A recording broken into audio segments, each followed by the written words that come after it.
안녕하세요. 크리스천 영성학교를 운영하는 신목사입니다. 오늘은 현대교회는 예언의 은사를 폐지하여 하나님의 뜻을 검증하는 시스템을 막아버렸다라는 점으로 한번 생각해 보도록 하겠습니다. 현대교회는 더 이상 예언의 은사가 없다고 잘라 말하고 있죠.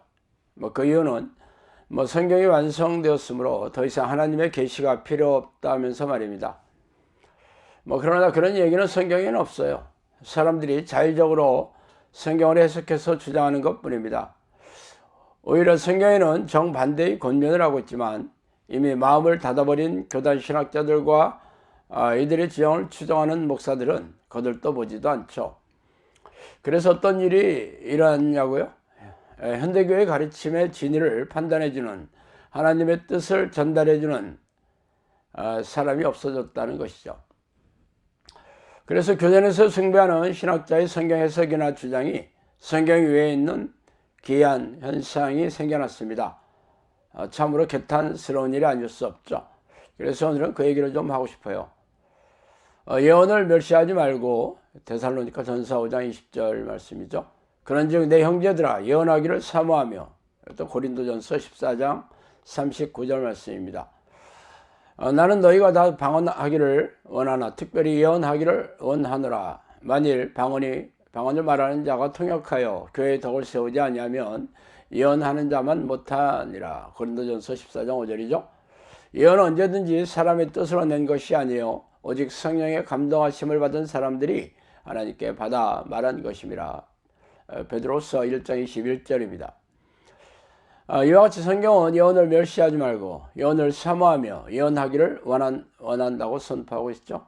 그 외에는 예언은 성령의 감동을 받은 사람들이 하나님께 받아서 말하는 것으로 교회에 덕을 세운다고 말하고 있습니다. 이렇게 성경은 예언의 유익에 대해 명쾌하고 말하고 있지만 현대교회는 어줍지 않은 신학자들의 주장을 앞세워서 교단 교리로 삼아 성경을 왜곡되게 가르치고 있습니다. 왜 이런 일이 일어났을까요? 하나님이 교회 중에 몇을 세우셨으니 첫째는 사도요, 둘째는 선지자요, 셋째는 교사요, 그 다음에 능력을 행하는 자요, 그 다음 병 고치는 은사와 서로 돕는 것과 다스리는 것과 각종 방언을 말하는 것이니라. 고린도전서 12장 28절이죠. 성경은 교회의 우선순위를 말하고 있는데 첫째가 사도이고 그 다음은 선지자입니다. 사도는 예수님과 동고동락했던 12사도들을 말하며 그렇지 않더라고 예수님으로부터 사역을 위임받았던 사도 바울이 부르심을 받았죠. 그러나 이 시대에는 사도라 불리는 사람은 없죠. 그 다음 순서가 바로 선지자입니다. 선지자는 하나님으로부터 직접 예언을 말씀을 받아 교회에 전하는 사람을 말하죠. 그러나 현대교회는 선지자가 더 이상 존재하지 않는다고 못을 박아버린 이유가 무엇일까요? 만약 하나님의 뜻을 전하는 선지자를 인정한다면 교단이나 목사들의 사역이 판단받고 잘못되었을 경우 책망을 받고 회개해야 되기 때문이죠. 또한 성경 지식을 자신들의 전유물이라고 여기면서 떵떵거리고 살고 있는데 성경이 주신 예언을 통해 자신들이 말하는 성경 해석이 잘못되었다는 것이 드러난다면 곤혹스러운 일이기 때문이죠.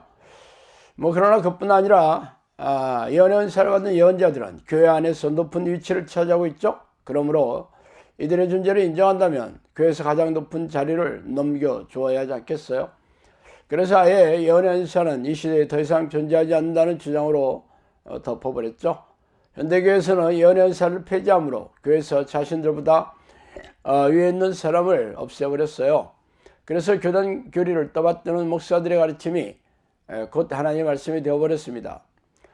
물론 우리네 교회 주변에 예언의 은사를 받았다고 주장하는 예언자들이 전혀 없는 것은 아니고 잊을만 하면 성령으로부터 전쟁이나 종말의 시기에 대해 예언을 받았다고 주장하는 사람들이 있기는 합니다.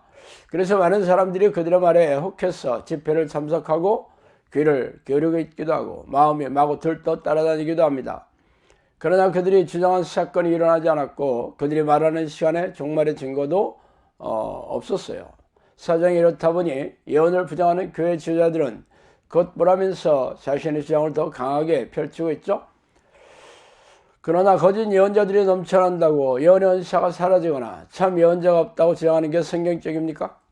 그러나 성령으로부터 나온 예언을 들어보지 못한 현대교회의 주장에 힘이 실리는 것도 무리가 아닙니다. 그래서 이참에 성령께서 저에게 주신 예언의 말씀에 대해 말씀드릴게요. 성령께서는 왜 이 시대에도 예언이 필요한지에 대해 말씀해 주셨어요. 예로부터 내 음성을 듣는 이는 많지 않았다. 예언이 중요한 것은 지도하는 자들이 자기의 생각대로 사역을 하지 않게 하기 위함이다. 인본적인 예언을 방지하는 것이 기도와 말씀이다. 자신의 뜻이 아닌 하나님의 뜻을 알리는 것이 예언이다. 악한 목자들은 가장 위험한 이론으로 나를 가르치고 영혼만을 고집하고 실제의 삶에서는 나를 공경하지 않는다. 예언하는 자들이 귀신에게서 배운 기도를 하는 자들이 많다. 하나님의 음성을 듣는 일이 어디 작은 일이냐. 예언하는 예언자들은 치열한 싸움을 싸운다. 나지막한 말, 즉 영음은 내가 주는 말과 사탄이 방해하는 말들이 있다. 점치는 귀신들이 점쟁이들에게 상대방의 사건이나 경험들을 귀에 넣어준다. 그러나 앞길은 모른다. 선지자를 드는 것은 하나님의 뜻을 알려서 지옥에 갈 영혼들을 살려서 아버지의 품으로 돌아오게 하려 함이라. 계속 예언을 하도록 하라. 혹시 주인이 하는 말을 잘못 전달할까 염려 말고 기도하고 미호경을 조심하라. 이렇게 말씀하셨습니다. 성령께서 해주신 말씀에 의하면 이 시대에도 예언을 주시는 이유가 교회 지도자들이 자신의 생각대로 사역을 하지 않게 하기 위함이라고 하셨어요. 그러나 예언의 은사를 부정하는 이 시대에 우리네 교회에 우리 자신들의 사역이 과연 하나님의 뜻인지 아닌지를 검증하는 시스템을 잃어버린 셈이죠. 그러나 그 예언이 하나님으로부터 온 것인지 미호경이 속여 넣어준 예언인지를 분별하지 못한다면 그 말을 듣는 이들은 영원히 위태로운 지경에 빠지게 될 것입니다. 물론 이 시대에도 예언의 은사를 부정하는 이들 역시 성경 말씀을 왜곡되게 가르치는 심각한 죄악을 짓는 것임에 틀림없죠. 두렵고 떨리는 일이 아닐 수 없습니다. 자, 오늘 여기까지 하겠습니다. 감사합니다. 너희가 하는 사역은 이례적인 사역으로 귀신 축출 사역을 포함해서 귀신들의 활동성을 알리는 사역이다. 오래전 평신도 시절에 저는 영적 세계와 귀신의 존재에 대해 호기심이 적지 않게 있었어요. 그러다가 하나님의 부르는 기도를 시작한 지 10년이 지난 어느 날 천사라고 자신의 신분을 밝힌 영이 저를 찾아오는 것을 시작으로 영적 세계에 걷잡을 수 없이 빨려 들어갔죠. 책에서 소개한 25가지의 사건들은 사실 빙산의 일각이에요. 귀신들은 입을 통해서 음성으로 말하기도 하며 누군가가 귀에다 대고 말해주는 것처럼 영음으로 말해주기도 합니다. 또한 사람 안에 잠복하여 뇌를 장악하고 조종하고 모든 신체 기관을 움직일 수도 있어요. 물론 대부분의 귀신들은 자신의 존재를 감쪽같이 속여 숨어서 조종하지만 말이죠. 귀신들이 잠복하여 들어가 있는 정신질환 환자들에게서 귀신을 쫓아내면서 정신질환과 고집병을 취하면서 제 주장을 증명해오고 있습니다. 그동안 저를 찾아온 사람들은 전부 교회를 열심히 다니는 교인들이었으며 그들은 자신이 다니는 교회에서의 문제를 해결할 수가 없어 전전긍긍하다가 저를 찾아오느라고 말하더라고요. 성경은 우리가 사는 세상의 왕이 사탄이고 악한 영들이라고 선포하고 있지 않습니까? 그들은 놀라운 위력과 능력으로 죄의 덫을 놓고 유혹해서 죄인으로 만들어 생명과 영혼을 사냥하는 섬뜩한 놈들이라고 밝히고 있습니다.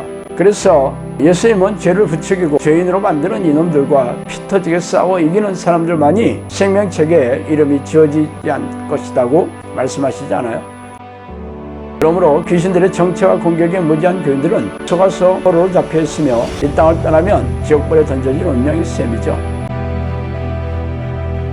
종말의 시간이 가까울수록 악한 영들은 더욱 날뛰면서 교인들에게 불행과 고통을 줘 영혼과 생명을 사냥하고 있는 이때 성령께서도 귀신들에게 고통받고 있는 하나님의 백성들에게 귀신들의 정체와 공격을 알리고 이들과 맞서 싸워 이기는 정형사를 양육하라는 성령의 명령의 일환으로 이 책을 쓰게 되었어요. 그러므로 당신도 이 책을 통해 귀신들의 정체와 공격을 잘 알고 영생을 준비해야 하지 않겠어요? 정신을 바짝 차리고 영적 전쟁을 준비하지 않는 사람들은 죄다 이놈들의 포로가 될 것이라는 것을 명심하기 바랍니다.